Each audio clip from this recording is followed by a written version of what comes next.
Hideaki Anno was born May 22nd of 1960 in Yamaguchi Prefecture, in the small town of Ube. Little is known of his youth other than him being raised by the televised media running at the time, specifically Ultraman. This love persisted into his college years where he enrolled in the Osaka University of Arts as an animator, but often cut class to make self-financed films with a couple of his friends. He worked on Nausicaa, which got him enough acclaim to create his own studio Gainax, worked on some OVAs, then Nadia, then Failed, then Depression, then 6 years later, Evangelion. Yeah, okay. I... If you've seen enough of these videos, I'm sure that you could fill in the blanks in there. And if I got something wrong, God bless my soul. But it comes to the point of obsession to document every single solitary event in someone's artistic career, to squeeze every ounce of content and milk the man of his artistic value. Okay, I'm a hypocrite. I watch a lot of these videos. I'm making one right now. Why do we want to know who Hideaki Anno is?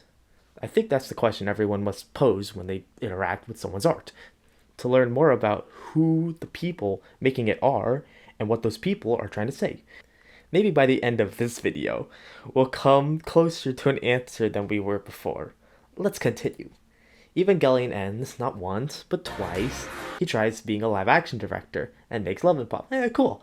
Maybe I'll make another anime. Counter the third conversation. The third conversation. Conversations. Conversation. Conversation. Yeah. I think it's time to go home.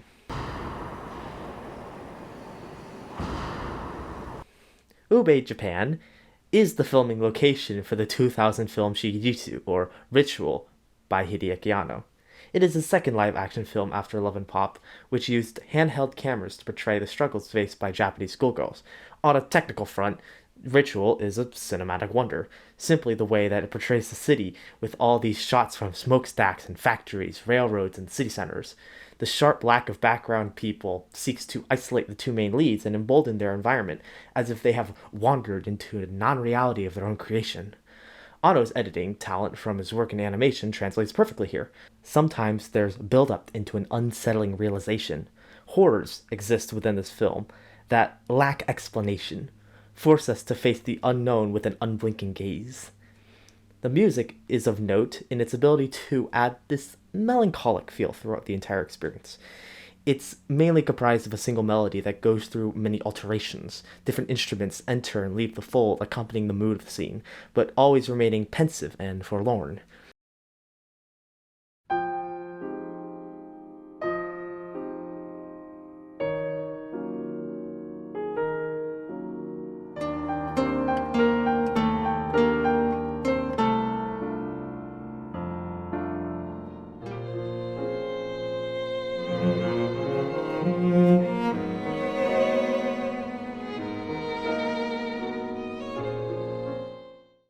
All these elements are used in the film to embolden the experience of watching the two main leads, the centered focus of the film.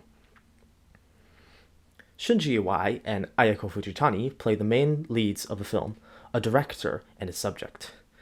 I would be remiss in saying that I love both of these performances. You get the feeling that they aren't really acting. It's not like Hollywood where there's like some sort of show to put on. Instead, the performances are very stilted, especially from Shunji Iwai's first and only acting role.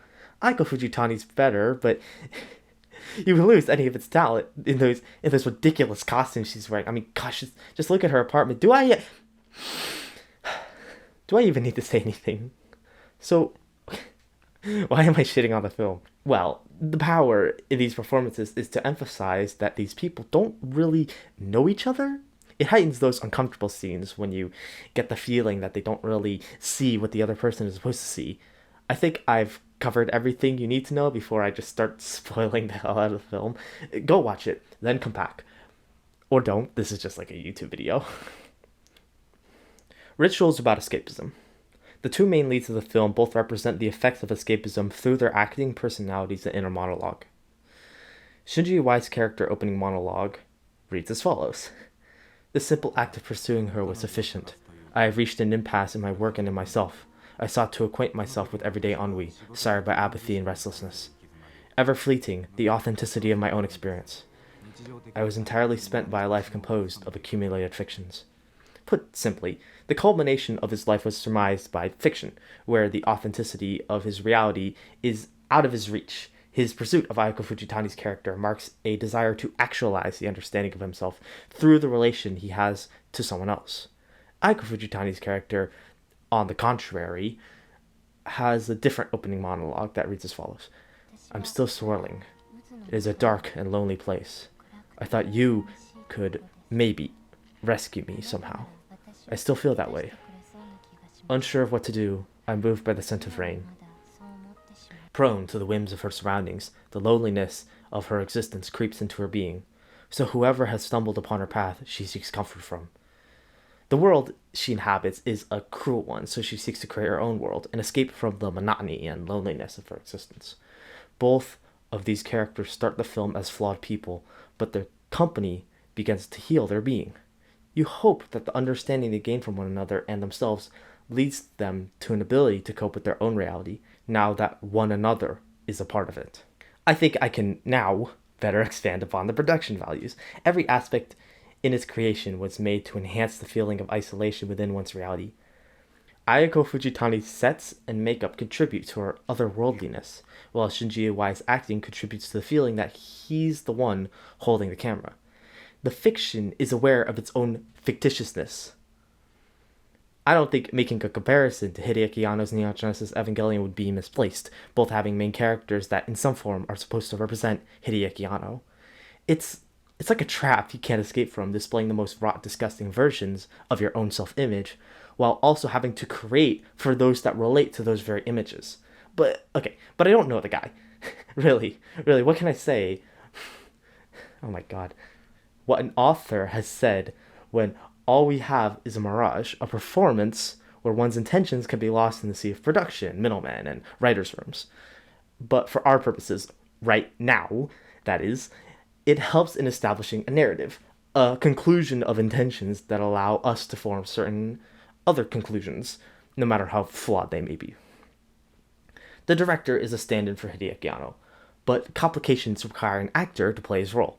Specifically, the director is a representation of the accomplished Hideaki Anno, the man that can pursue any artistic vice of his choosing, but has come to the face of what his profession entails for himself and those around him. Neon Genesis Evangelion, with the character of Rei Ayanami, raised the market price of anime figurines 10 times. No longer could the reality of his marketplace be denied. The otaku subculture, a still mainly pejorative group of failed men that spend all their day watching anime and playing video games, who are the people that are relevant in proving the viability and marketability of anime like Evangelion. Hideaki Anno, noticing the subculture he's profiting from and marketing to, seeks to comment on the existence of this very marketplace in the film Ritual.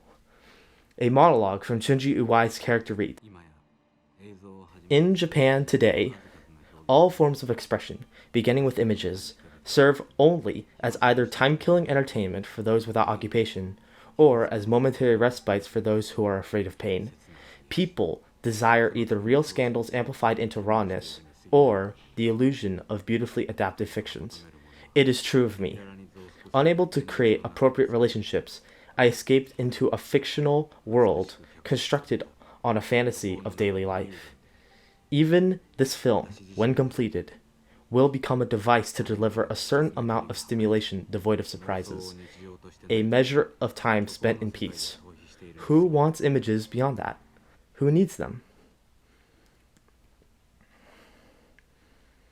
The director was, or I suppose is, Hideaki Anno. Shinji has some traits selective to his own personality, but Anno cannot play a cello, cannot pilot Evangelion, and cannot, or did not, cause third impact, no matter the impact or rawness that exists in his art. Anno made television, contributing to the cycle that plagues the director in the film. It is one that plagues me as well. I mean, here am I, making a YouTube video that will probably be forgotten in a week or so, and if not, only exists as a momentary respite from daily life, as a tiny square on someone's phone or computer.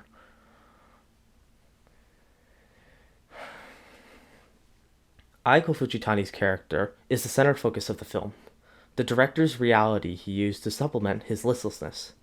What we see through his lens is someone that is suffering far more than the director upon the onset of unknown trauma. We see someone that has created a false reality to avoid pain. This is literalized through the ritual she has created for herself. Tomorrow is always her birthday, and her various coping mechanisms come in the form of embodying different personas, different makeup, different settings, different people. What's left is a film that has a lot of pain. I'm usually completely unfazed when I'm watching violence in media due to the fact that I'm simply engaging in fiction to pass the time. But the horrors that exist in this film are real. They may even exist in those you know, or even yourself. Hey, I guess I got a spooky video out for October. Cool.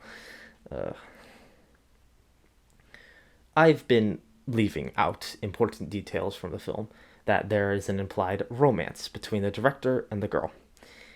There are many scenes that convey them in romantic, even sexual, situations, but they only exist to remind the viewer of the divide between them. The director is aware that the girl is only using him to alleviate her own pain.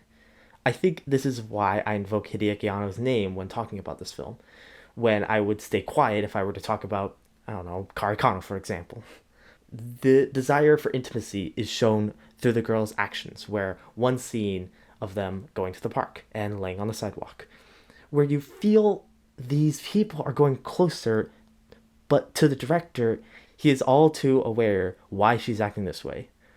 To see something human in someone's art, no matter how simple, is often a sign of projection to shield from insecurity. These feelings of communion when the reality of your own isolation is tucked far away. I see the film portraying such admiration as a metaphor for the fans Anno has, and if you know anything about the end of Eva, you know Anno has a mixed relationship with his fans.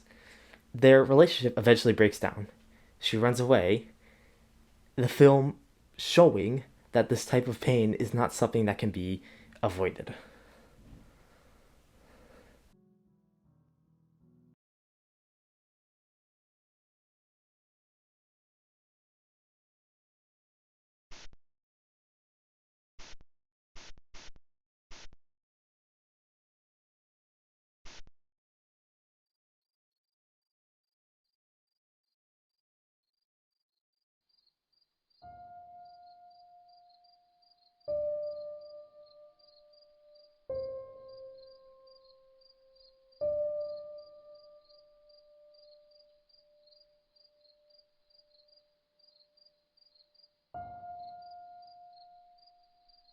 Over the course of writing this video, and okay, I'm just at the scripting phase, and now at the recording phase.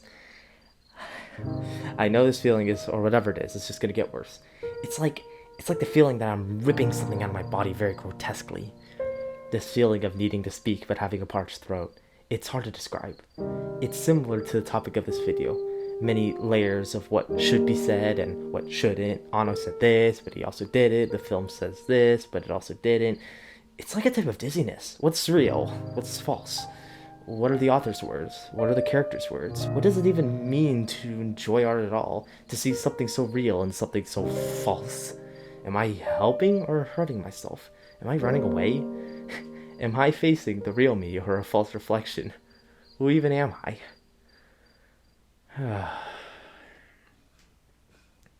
The pain facing Ayako Fujitani's character is the relationship she has with her mother. I've hid it from this review, or whatever it is, for the time being, because it leads very well into the ending of the film. The director confesses his love for the girl, giving her the strength and courage to sit down and talk with her mother. It's the strength we all need to face the reality in our own world, conveyed simply and honestly. A love between a man and a woman, between Anno and his fans, between a film and its viewer. The film ends on Ayako Fujitani's actual birthday. It is a happy ending. The film ultimately has a hopeful message, but there's only so much that I can extract from this story. It is what it is, a series of images strung together to produce a momentary hour or two apiece, then end. But there's a message within that asks you, the viewer, to heal your pain that you face, to not find truth in lies, and to find solace from within. Of course, for me, that's a journey that I will have to make by myself.